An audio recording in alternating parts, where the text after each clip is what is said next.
नमस्कार दोस्तों, मेरा नाम है दर्पण और आप देख रहे हैं M24 न्यूज़। दोस्तों, आप एक लड़के की तस्वीर देख पा रहे हैं। लड़का जिसका नाम साहिल है, जी हाँ, इस लड़के का नाम साहिल है और इसकी तस्वीर आप देख सकते हैं। एक युवक है, उन्होंने पकड़ी हुई है। और साथ में आपको बता दें कि लड़के का नाम तो साहिल है, लेकिन ये कहानी थोड़ी सी अलग है। हालांकि ऐसे मामले आपने पहले भी ज़रूर देखे होंगे, लेकिन ऐसे मामले लगातार जो है सामने नहीं आते हैं। और इस मामले में एक बड़ा फ्रॉड हुआ है। यहाँ पर आप सभी लोग देख पा रहे हैं, सबके हाथ में आईडीज़ भी हैं। और पहली आईडी मैं आपको दिखाना चाहूँगा ये मामला बताने से पहले।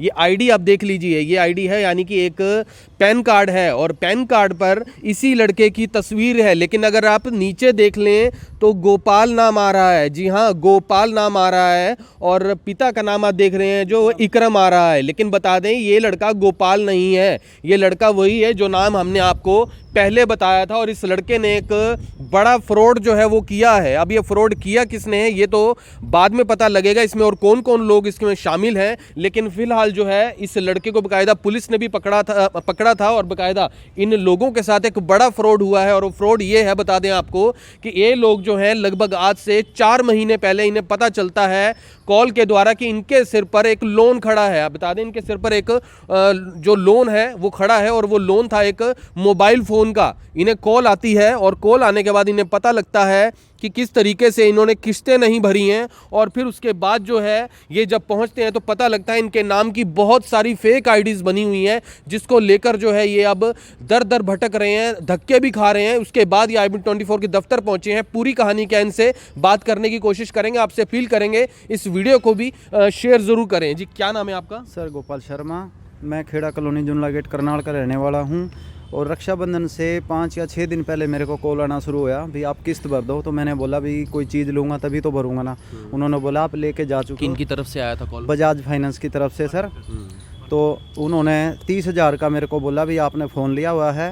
तो मैं खुद टेंशन में हो गया, फिर उनके पास गया दफ्तर में। तो वहाँ पता किया कि फर्जी कागज़ बना के मेरे आधार कार्ड, पैन कार्ड और एक एक्सिस बैंक मटक माजरी गांव में खाता भी खुलवाया मेरे नाम से फर्जी इन्होंने। मटक माजरा गांव में हाँ एक्सिस बैंक के अंदर खाता भी खुल चुका है? खाता भी खुल चुका है जी, तो मेरे नाम से। आपके नाम से? हाँ जी, इसी लड़के का? इस लड़के ये भी बोला सर, उसमें वहाँ फ़ोटो किसी थर्ड पार्टी की है उसमें। अच्छा। लेकिन वो बैंक के जो डॉक्यूमेंट्स हैं वो इस केस में यूज हुए हैं, इस यहाँ केस पे। में यूज हुआ? हाँ जी। तो बजाज वालों के साथ मेरा 1.5 महीने तक मतलब मैंने चक्कर काटे, तब जाके मेरा लोन वहाँ से मतलब कैंसिल हुआ है।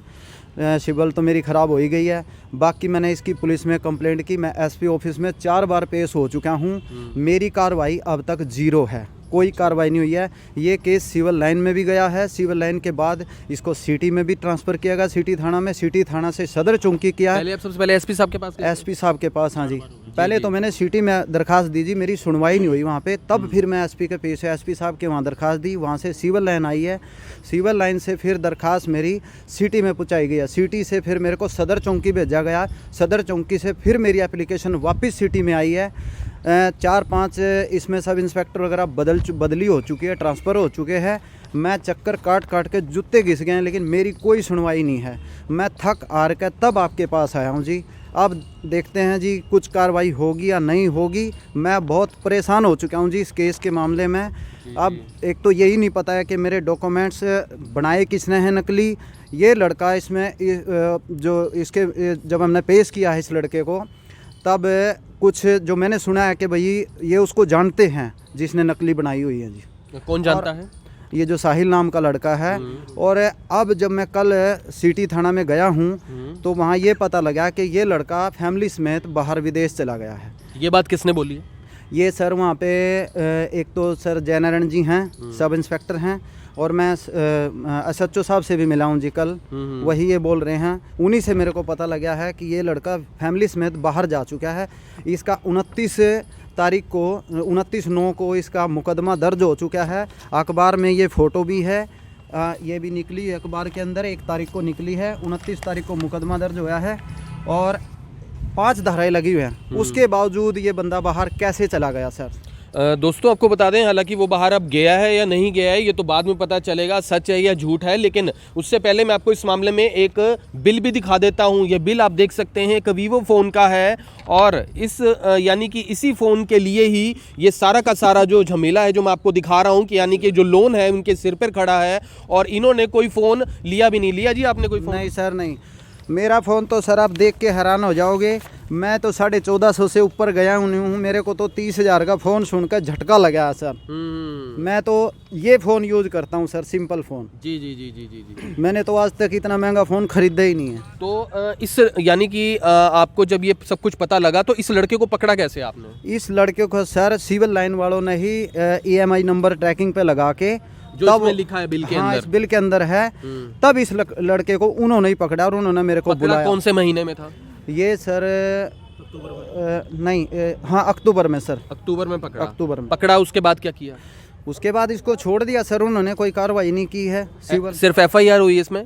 हाँ जी, FIR हुई है जी। FIR। दोस्तों मैं आपको बता दूं कि ये FIR मेरे हाथ में है, ये देख सकते हैं। इसके अंदर 406, 420, 467, 408 और आगे एक है, वो थोड़ी साफ नज़र नहीं आ रही है, शायद 471 है। और ये सब धाराएं इसमें लगाई गई हैं, लेकिन अभी तक इनका कहना है कि पुलिस की तरफ से कोई कार्रवाई नहीं हो रही, सिर्फ FIR दर्ज कर दी गई है और आगे कोई कार्रवाई नहीं हो रही है। तो बजाज फाइनेंस का क्या कहना है उनकी तरफ से ये बात की ये सब कुछ कैसे हो गया? ये मतलब कोई भी फेक ID लगा के जो है आपको लोन ले रहा है, ऐसे में कैसे क्या? सर उन्होंने भी इस चीज़ को तो कबूला है कि कुछ गलती तो हुई है हमारे से भी। वो ये कहते हैं कि 1 लाख तक का लोन से मैं मतलब ID वगैरह मतलब चेक नहीं करते इतना। अच्छा, मतलब वो चेक नहीं करते हैं कोई चेक ID? नहीं करते। तो उन्होंने ऐसे, मैंने उनको बोला भाई ये नकली बनाए तो साफ दिखता है कि नकली डॉक्यूमेंट्स बना रखे हैं। तो उन्होंने यही कहा कि हमारे को ऊपर से ऑर्डर नहीं है। अच्छा, ऊपर से ऑर्डर नहीं है? हाँ जी। नहीं तो बता रहे हैं कि आपका सिविल भी खराब कर दिया गया कर दिया जी, कर दिया, वो तो हो ही गया जी, हो चुका है। हाँ जी, सिविल भी मैं एक चीज़ पूछना चाहता हूँ। जो ये जगदम्बा कम्युनिकेशन वाला है, यहाँ से जब फोन लोन हुआ है तो कह रहे कि OTP गया, इनके पास कोई OTP नहीं है, ऐसे कैसे फोन दे सकते हैं? मेरे को ये नहीं समझ रहा। आधार कार्ड पे हमेशा OTP जाता है नंबर पे, बिना OTP के फोन भी दे दिया और उसके बाद जो बैंक में खाता भी, फ्रॉड खाता भी खुलवा दिया। खाता खुलने के बाद उसके बाद इस बंदे ने ही मतलब 3-4 AC और आगे लेके दिए हुए हैं, बेचे हुए हैं इसने, और डुप्लीकेट फर्जी ID पे।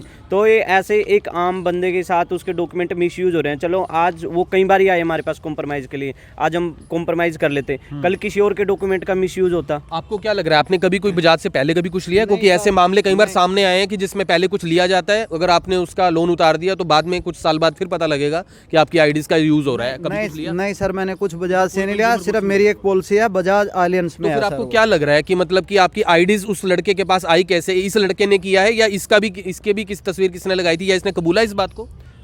नहीं, एक बनाई किसी और नहीं है इसने, ये तो कबूला है जी। ये इसने बोला है। हाँ जी। सच बोल रहा है झूठ बोल रहा है, इसका तो सर ये पता लगा है, ये लड़का पहले ना जो आधार कार्ड वाली वो होती है ना, KYC होती है, आधार कार्ड बनाते हैं, उसमें जॉब करता था वो लड़का। नहीं, दूसरा लड़का जिसके साथ इसने मिलके बनवाई है। एक लड़का साथ में यूपी में इनका साथ में लड़का रहता है एक, वो जो उसने बताया साहिल ने कि भाई यूपी में एक लड़का रहता है, वो कह रहे थे कि वो KYC अपडेट करता था, काम करता था आधार सेंटर में। तो मे भी वहाँ से इसने डॉक्यूमेंट सबमिट किए होंगे, मगर दिक्कत सारी वही आ रही है कि पता कैसे चले कि इनके डॉक्यूमेंट कहाँ कहाँ यूज हुए हैं। आज तो बजाज एक आधार कार्ड भी है शायद आपके पास, तो दोस्तों मैं आपको वो आधार कार्ड भी दिखा देता हूं। लेकिन ये आप देख सकते हैं कि यहाँ पर भी इनकी ID यानी कि गोपाल आप देख पा रहे हैं, ये यूज़ की गई है। लेकिन यहाँ पर आप देख सकते हैं, यहाँ पर भी आपका ये आधार नंबर आपका ही है, ये वाला? हाँ जी सर, मेरा ही आधार नंबर, नाम मेरा यूज हुआ है सर, इसमें फोटो अलग लगा देते हैं। फोटो अलग लगा देते हैं, देख लीजिए। कितनी बार यूज करेंगे? सबसे बड़ी बात, आज बजाज में यूज कर रहे हैं, कल दूसरी और फर्म से। नहीं, आपको क्या लग रहा है? बजाज फाइनेंस में ज़्यादातर लोग चीज़ें लेते हैं, लेकिन बजाज फाइनेंस के पहले भी बहुत शिकायतें आई हैं। आपको क्या लगता है कि जो भी वहाँ पर एजेंट्स जुड़े हुए हैं, क्या वही खेल खेलते हैं? या सर देखो, इस केस के अंदर आपको भी पता लग गया होगा, एक नहीं तो काफी बड़ा एजेंडा है ये, और ग्रुप के अनुसार ये गैंग है, गैंग ही काम कर रही है। बजाज फाइनेंस है, उसको तो अपनी चीज बेचनी है, उसे वो अगर इसमें बैंक वाले भी मिले हुए हैं, कॉमन सी बात है। ऐसे फर्जी अकाउंट कैसे खोल रहे? बैंक का मैनेजर कैसे खुल गया सर बिना जो बैंक अकाउंट भी खुल चुका है। बैंक अकाउंट वहाँ एक्सिस बैंक मटक माजरी इंद्री में खुल चुका है। अब ये कल पुलिस वाले के पास जाते हैं, पुलिस वाले ये कहते हैं कि यार आप FIR यहाँ भी करा दो, वहाँ भी करा दो। तो एक कॉमन मैन सर इसको क्यों सफर करना? ये यहाँ घूम रहा है, कभी वहाँ, पागलों की तरह बेचारा गरीब आदमी है, प्लम्बर है। मतलब सारे लड़के जो इनके पास काम करते हैं 6 महीने से भागदौड़ लगी हुई है, काम छोड़ना पड़ता है बीच में। और मैं मतलब अपने करनाल के क्या हरियाणा के पुलिस सिस्टम को ना जीरो मानता हूँ। जब एक छोटे से केस को 6 महीने लटका दिया, जब बड़े बड़े क्रिमिनल यार ऊपर से बता रहे हैं कि ये लड़का बाहर चला गया, बिना NOC के बाहर कैसे चला गया मुझे नहीं समझ आ रही। एक तो उसकी कंप्लेंट डली हुई है, FIR दर्ज है, और उसके बाद उसको बाहर भेज रहे हैं। तो सिस्टम जीरो है। जब तक ये करप्शन कम नहीं होगा ना, तब तक ऐसे देश का भला नहीं होगा। सकते। क्या लग रहा है कि पुलिस जो है अभी मामले से जो है मुंह फेर रही है इसमें? सर बिल्कुल फेर रही है। अगर पुलिस काम कर रही होती ना तो ये आईओ चेंज ना होते, मतलब 5-5 बंदे वहाँ के चेंज हो चुके हैं, कभी एसएचओ चेंज हो जाते। कारण क्या है उसका? अब वो पार्टी आती होगी, बुलाया जाता है, वो पैसे लेके खा के शांत, फिर उसके बाद फिर दूसरा आईओ आता है, वो अपनी जेब गर्म करता है। ये चीज चल रही है। अगर ये चीज ना चल रही होती तो इनके पास कोई इन्फॉर्मेशन नहीं आती, हमें इन्हें जाके अपडेट लेना पड़ता है थाने चौकी में। इंतजार करके उसके बाद इनको पता लगता है कि फलाना भाई जो बंदा इनको केस को इन्वेस्टिगेट कर रहा था वो चेंज हो गया, वो ट्रांसफर हो गया या छुट्टी पे है, ये बात हो रही है। और दूसरी बात ये है कि सर कल की डेट में इनके साथ कोई नुकसान हो जाए, इनके कागज कहाँ यूज हो जाए, कौन रिस्पॉन्सिबल रहेगा उसकी? और मान लो कोई बड़ा क्राइम कर दे, कोई मिस हैपनिंग कर दे कि कोई आतंकवादी वाला 1% सोच के चलते हैं, डॉक्यूमेंट नाम इनका आ जाए, इनको तो घर से उठा के पहले रिमांड होता है, बाद में कार्रवाई होती है। ये सिस्टम तो पहले हमारे देश के अंदर कि रिमांड पहले होता है, कार्रवाई पूछताछ बाद में होगी। तो वही चीज़ है, उसी चीज़ का डर है। अगर ये डॉक्यूमेंट गलत यूज़ हो गए तो उसका जिम्मेवार कौन होगा? तो दोस्तों यहाँ पर यही बातें हैं और आप देख सकते हैं इस खबर से आपको जरूर कुछ सीखने को मिला होगा, लेकिन यहाँ पर यानी कि सतर्क रहने की ज़रूरत है। हम आपसे को यही बोल रहे हैं और बाकायदा FIR तो कर दी गई है, लेकिन ये पर्चा छापने का फायदा तब है जब उस मामले में कार्रवाई की जाए। सिर्फ जो है पुलिस के रिकॉर्ड में चीज़ आ जाने से जो है मामले हल नहीं होते हैं, मामले को हल करने से मामले हल होते हैं। लेकिन अभी तक फिलहाल पुलिस की जो है तरफ से बोल रहे हैं कोई खासी मदद नहीं हो रही है। और इस मामले के अंदर लड़के के बारे में जानकारी भी मिल दी गई, लेकिन पुलिस ने कहा है कि लड़का बाहर जो है वो भाग चुका है। अब भागा है या नहीं भागा है इसकी जानकारी इन्हें बिल्कुल नहीं है, लेकिन ये जरूर है कि इस तरह के मामले ना जाने कितने हैं और कई लोगों को शायद ये पता भी नहीं होगा कि उनकी आईडीज पर कभी कोई लोन चल रहे हैं। लेकिन यहां पर यह भी बता दें कि ये बड़ी बड़ी जो कंपनीज होती हैं, चाहे वो कोई भी हो फाइनेंस कंपनियां, उनके जो एजेंट्स होते हैं जो जुड़े होते हैं और वो सभी जो लोन करवाने के लिए लोगों के पास जाते हैं और ऐसे कई फेक आईडियों का इस्तेमाल करके जो है लोगों की वो इस तरीके से चीज़ों को जो है फिर से दोबारा जो है वो बेचते हैं दुकानों की। और क्योंकि दुकानदार को अपना माल बेचना है और बाकायदा बता दें कि जो ये लोग हैं एजेंट्स को अपना टारगेट पूरा करना होता है और कंपनीज को जो है मुनाफा चाहिए। तो बात यही है कि सारा खेल जो है मुनाफे का है, लेकिन यहाँ पर एक आम आदमी जो है वो रगड़ा जाता है। अगर कल को कोई भी ऐसी बात हो जाती है, सिविल इनका खराब कर दिया गया है, लेकिन अभी जो है फिलहाल अब ये लोन नहीं ले सकते कहीं भी विद इन, मतलब 1-2 साल के लिए अगर इनको लोन लेना कहाँ से लेंगे सर? अब ये कोर्ट में जाना पड़ेगा, लंबा जाना पड़ेगा सर, बहुत लंबा। इसके तो सर बेमतलब ये तो पैसे लगे रहे, मतलब धक्के खा रहा है बेचारा गरीब आदमी, कहाँ जाएगा ये? तो अभी फिलहाल आगे क्या कुछ सोचा है? अभी तो पुलिस, अब बात हमने कर ही दी है पुलिस की, लेकिन अब आगे क्या सोचा है अभी आपने? सोचना क्या सर, मैं तो 4 बार तो SP साहब का पेश हो चुका हूँ, थाने से तो ऊपर वही है, जब वहीं मेरी कोई सुनवाई नहीं हुई है। अटैक आ गया एक बार तो टेंशन इतनी हो गई थी, रात को BP बहुत ज़्यादा बढ़ गया, इतनी चिंता भी मेरे साथ होया क्या है ये। और ये सेम इंसिडेंट सर जिस दिन पार्षद भी बुलाए हुए थे उन्होंने, और वो मुझे भी जानते हैं अच्छे से, तो भाई को बुलाया उन्होंने, पंचायतें भी रखी 3-4 बारी, लेकिन वहाँ पे वो कॉम्प्रोमाइज़ करने की बात बोल रहे थे। उस दिन भी इनकी हार्ट बीट, इनका प्रेशर काफ़ी तेज़ हो गया था और वहाँ से इनको हॉस्पिटल लेके जाना पड़ा इमरजेंसी में। तो ये वो लड़का है और इनकी करनाल मीट शॉप के नाम से यहाँ पे शॉप है सब्जी मंडी के पास, और ये लड़का कहीं पे भी आप लोगों को नजर आता है तो प्लीज़ इन्फॉर्म जरूर करना, क्योंकि आज ये भले ही छोटा सा क्राइम है लेकिन आगे चल के लड़का खुद बड़ा क्राइम कर सकता है। दोस्तों आपसे अपील करेंगे, वीडियो को आप शेयर जरूर करें, इस वीडियो से कुछ सीखने को ही मिला होगा। और कोशिश यही करें कि अगर आप किसी भी ऐसी कंपनी जो बदनाम है उस कंपनी से लेने के बजाय अगर आप किसी बैंक से जो है या आप चीज़ को कैश ले लें किसी से उधार लेके, मुझे लगता है वो भी ज़्यादा बेहतर होगा। तो आपसे अपील करेंगे इस वीडियो को आप ज़्यादा शेयर जरूर करें। फिर जुड़ेंगे अभी 24 के ऊपर, तब तक के लिए जय हिंद। अब यहाँ तक आ ही गए हैं तो हमारे चैनल को सब्सक्राइब जरूर करें और नीचे दिए गए बेल आइकन को जरूर दबाएं ताकि हर खबर सबसे पहले पहुंचे आप तक।